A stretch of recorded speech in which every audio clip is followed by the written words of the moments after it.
एउटा खुट्टा उहाँले गुमाउनु भयो।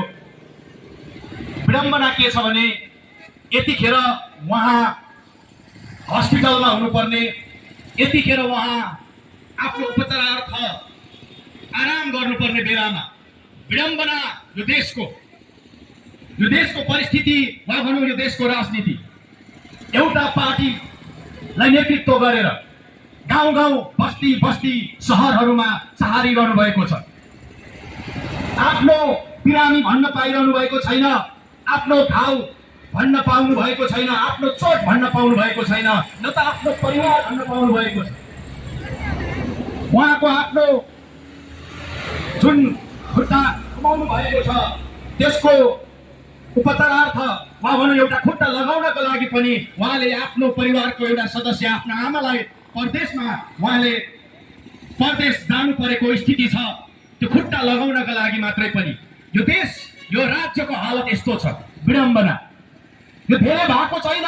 हामीले सायद बिर्से होला जेनजी आन्दोलन, तर यो धेरै भएको छैन। भर्खर 3 महिना मात्रै अवधि पार गरिरहेको छ। तर यो देशमा सायद हामी सबैजना नेपालीहरू आज कानमा तेल हालेर बसिरहेका हौला।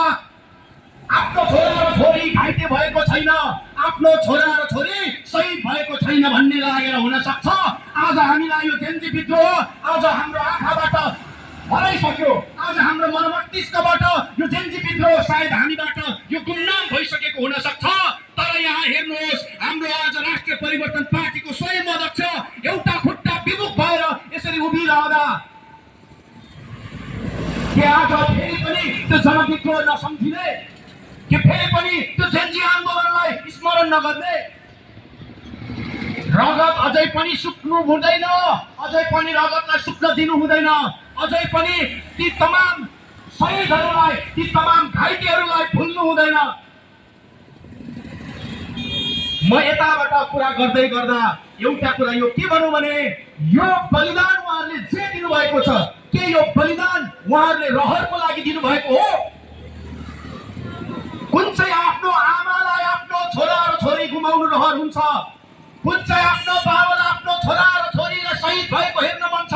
अनि कुन चाहिँ युवालाई आफ्नो अङ्गलाई भङ्ग गर्नु मन छ?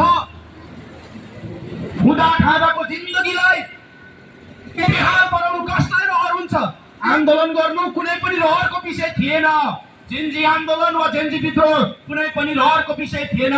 कसैलाई पनि रहर हुँदैन एउटा खुट्टा चुडाएर यसरी मान्छेको माझमा दुईटा खुट्टा सकुशल भएर बस्ने हुँदै इच्छा हुँदै यसरी एउटा खुट्टा अर्को कुर्सीमा र एउटा खुट्टा भुइँमा राखेर यसरी बस्न कसैलाई पनि इच्छा हुँदैन। आफ्नो आमालाई विदेश पठाउनु कसैलाई रहर हुँदैन। आफ्नो बच्चालाई एउटा अपाङ्गको आफ्नो बच्चालाई अपाङ्गको एउटा बाबाको नाम दिन कसैलाई रहर हुँदैन होला।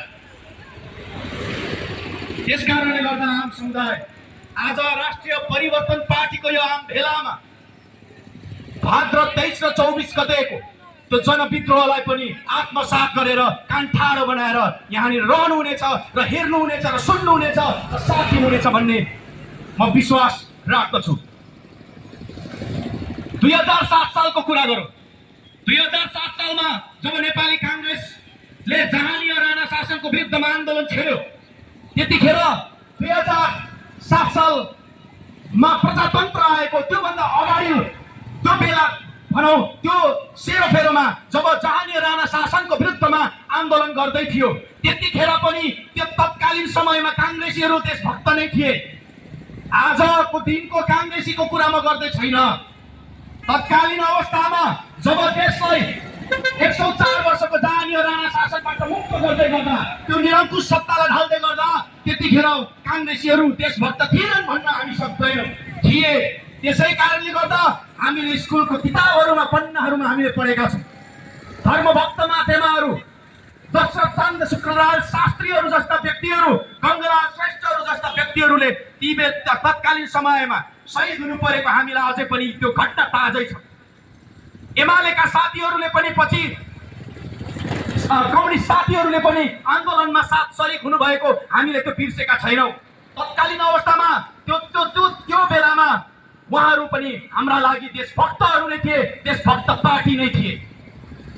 क्रमिक रूपमा आउँदै जाँदा विभिन्न कालखण्डमा हाम्रा आन्दोलनहरू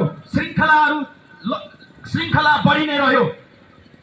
बीचकाल खण्डको श्रृङ्खलालाई सायद त्यति सब मान्छेले त्यति याद गरेन होला, तर हरेक 10 वर्षलाई सम्झिने हो भने 2007, 2017 हुँदै 36 र 46 को आन्दोलनदेखि पछाडि आउँदै गर्दा 10 वर्षको अन्तरालमा 2052 सालमा नेकपा माओवादी त्यतिखेरको नेकपा माओवादी